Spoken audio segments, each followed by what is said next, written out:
నమస్తే. కేసీఆర్ వరంగల్ ఎలకతుర్తిలో భారీ బహిరంగ సభ పెట్టాడు.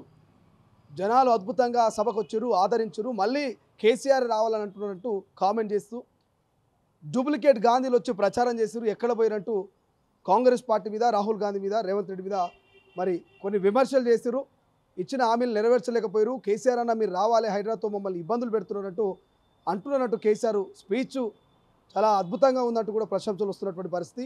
నాకు బాధ అవుతున్నది, ప్రజల కోసం నేను వస్తా అంటూ కేసీఆర్ అంటున్నాడు. సో దాంతోపాటు ఆపరేషన్ కగార్ను ఆపాలి, శాంతి చర్చలు జరపాలంటూ ముఖ్యమంత్రి కేసీఆర్తో పాటు ప్రస్తుత ముఖ్యమంత్రి రేవంత్ రెడ్డి, ప్రజా సంఘాలు, మేధావులు, కవులు, కళాకారులు కూడా శాంతి చర్చలు జరపాలి, ఆపరేషన్ కగార్ను ఆపాలి కేంద్ర ప్రభుత్వం అంటూ డిమాండ్లు వెలువెడుతున్నటువంటి పరిస్థితి. ఈ రెండు అంశాల గురించి మాట్లాడదాం. ప్రస్తుతం మనతో పాటు కాంగ్రెస్ పార్టీ సీనియర్ నాయకులు, మాజీ ఎంపీ, మాజీ పీసీసీ అధ్యక్షులు వి హనుమంతరావు గారు. హనుమంతరావు గారు, కేసీఆర్ సభను చూస్తే ఏమనిపిస్తున్నది?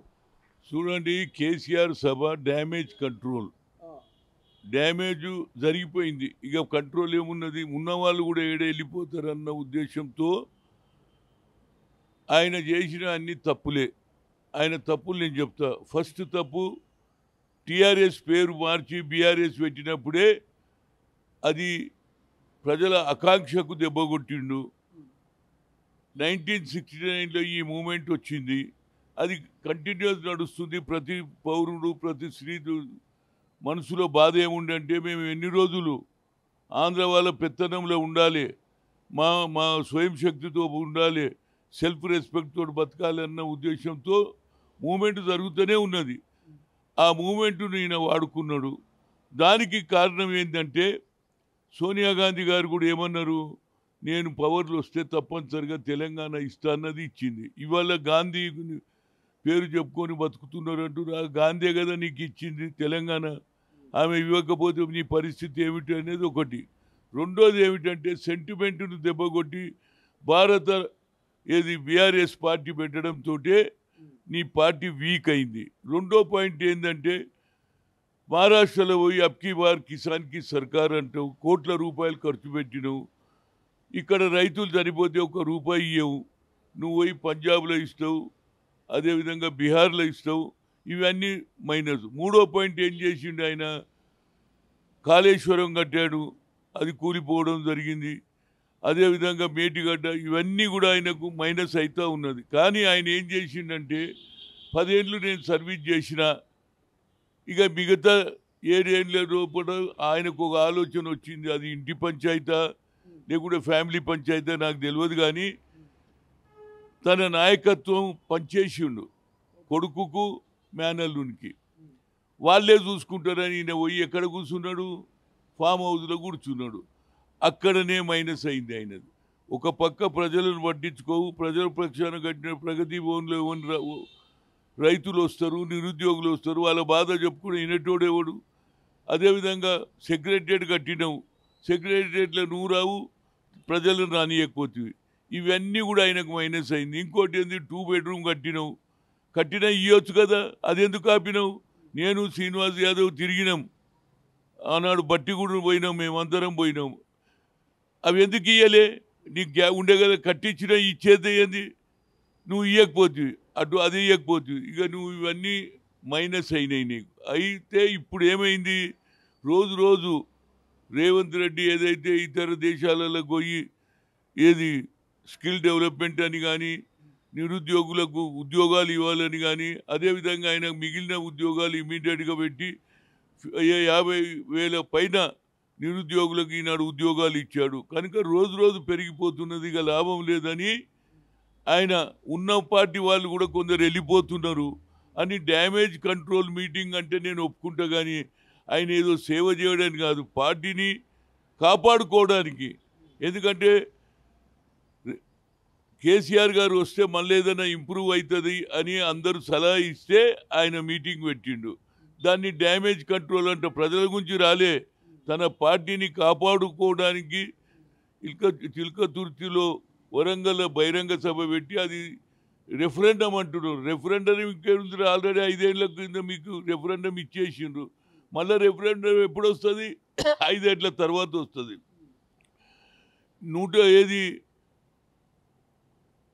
సంవత్సరంలో ఇచ్చిన హామీలు ఒకటి తర్వాత ఒకటి అమలు చేస్తూనే ఉన్నాం.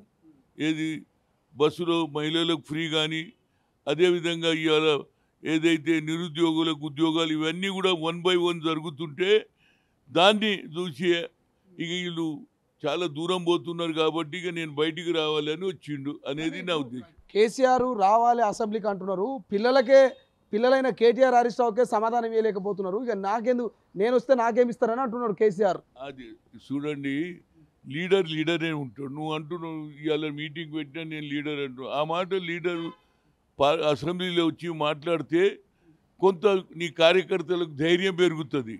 నువ్వు అటు కార్యకర్తలను డిమారలైజ్ చేస్తావు, నీ కొడుకు గురించి నీ అల్లుని గురించి పార్టీ పేరు మార్చేస్తావు, ఇతర రాష్ట్రాల్లో అబ్కి బార్ కిసాన్కి సర్కార్ అంటావు, ఖమ్మంలో మిర్చి రైతులకు సంఖ్యలు వేసిన ఘనత నీదే. ఇవాళ చేసింది ఏంది, నువ్వు ఏ రైతుకు నువ్వు చేసినావని ఎప్పుడన్నా దేశంలో రైతులకు సంఖ్యలు వేసింది నా జీవితంలో చూడలే. కనుక ఇవన్నీ కూడా ఆయన మైనస్ ఉన్నది. ఆ మైనస్ను తన పార్టీని కాపాడుకోవడానికి ఇలా బయటకు వచ్చిండు, మంచిదే. అదేవిధంగా రేపటి నుంచి అసెంబ్లీలో వచ్చి మాట్లాడు.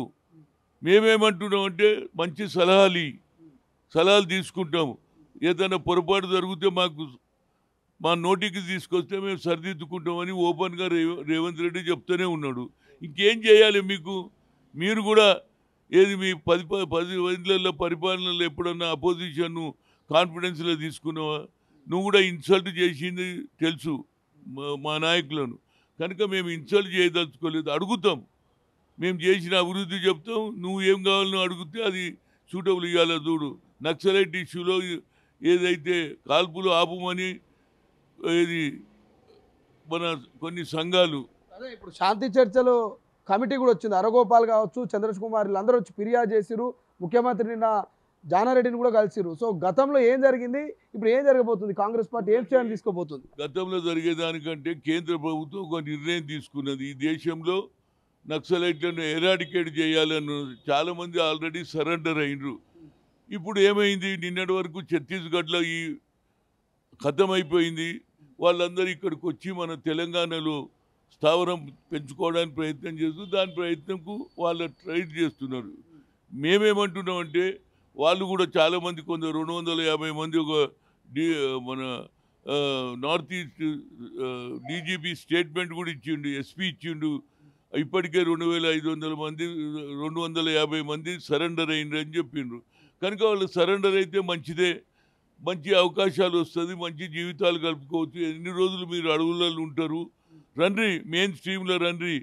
ఈ ఇష్యూస్ ఏమున్నాయో చెప్పండి, ప్రజల పక్షాన్ని ఉందో. మీరు కూడా పేదోళ్ళ గురించి ఆలోచన చేస్తున్నారు.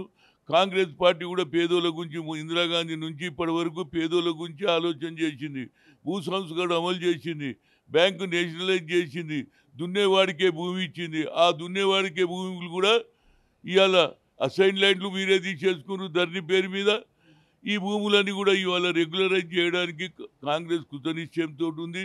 అదేవిధంగా రాహుల్ గాంధీ గారు అన్నారు, ఏది ఖమ్మం మీటింగ్లో ఏమని, ఇందిరాగాంధీ దియేసో జమీనా బి సర్మాయదారు లేలేరి అంటే ఓనర్స్ తీసుకుంటున్నారా లేదా? దాన్ని అంతా ధరణి పేరు మీద అన్యాయం జరిగింది. ఆ ధరణిని పక్కకు పెట్టేసి భూ భారతి అనే కార్యక్రమం పెట్టిండ్రు. దాంట్లో మేము మంచి ప్రతిఫలాలు వస్తాయనే ఉద్దేశం.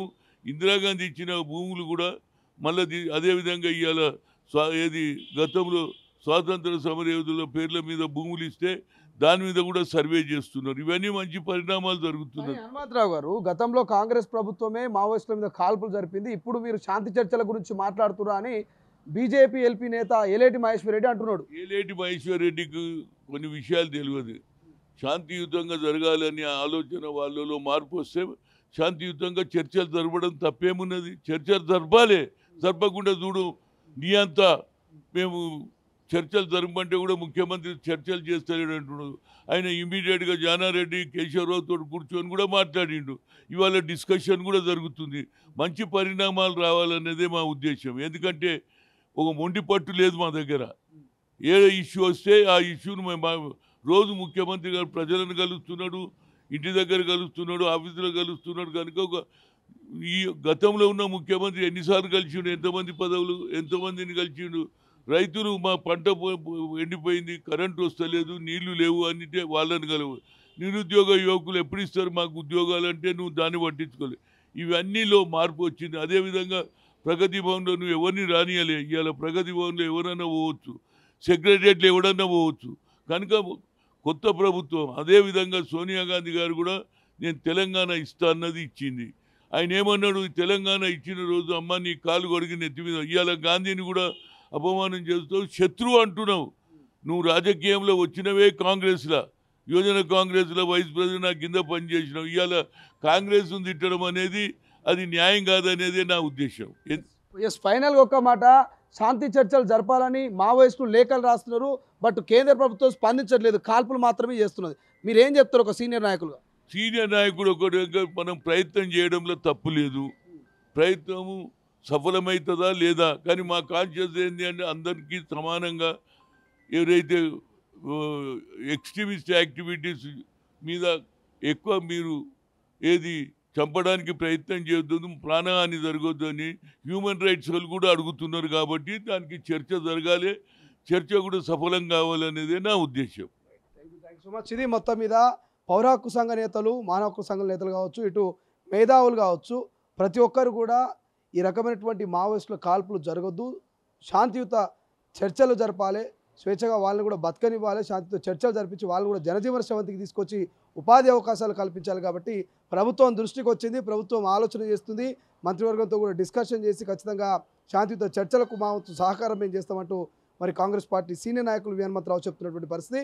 మరోవైపు కేసీఆర్ కేవలం తన మీద ఉన్నటువంటి అబండాల్ని, తన మీద ఉన్నటువంటి ఆ నెగిటివిటీని తగ్గించుకోవడం కోసమే, ప్రజల్లో మరొకసారి కనిపించడానికి కోసమే, పార్టీని బలపరచుకోవడం కోసమే ఈ వరంగల్ సభ పెట్టింది తప్ప అంతకు మించి ఏం లేదు. గతంలో అనేకమైనటువంటి ప్రజల్ని ఇబ్బంది పెట్టిన అనేకమైనటువంటి అంశాలను ఫెయిల్ అయినట్టు మరి విఎస్ చెప్తున్నటువంటి పరిస్థితి. చూద్దాం రాష్ట్ర ప్రభుత్వం శాంతి చర్చల్ని మరి సక్సెస్ చేస్తుందా, మరి అన్సక్సెస్ చేస్తుందా అనేది.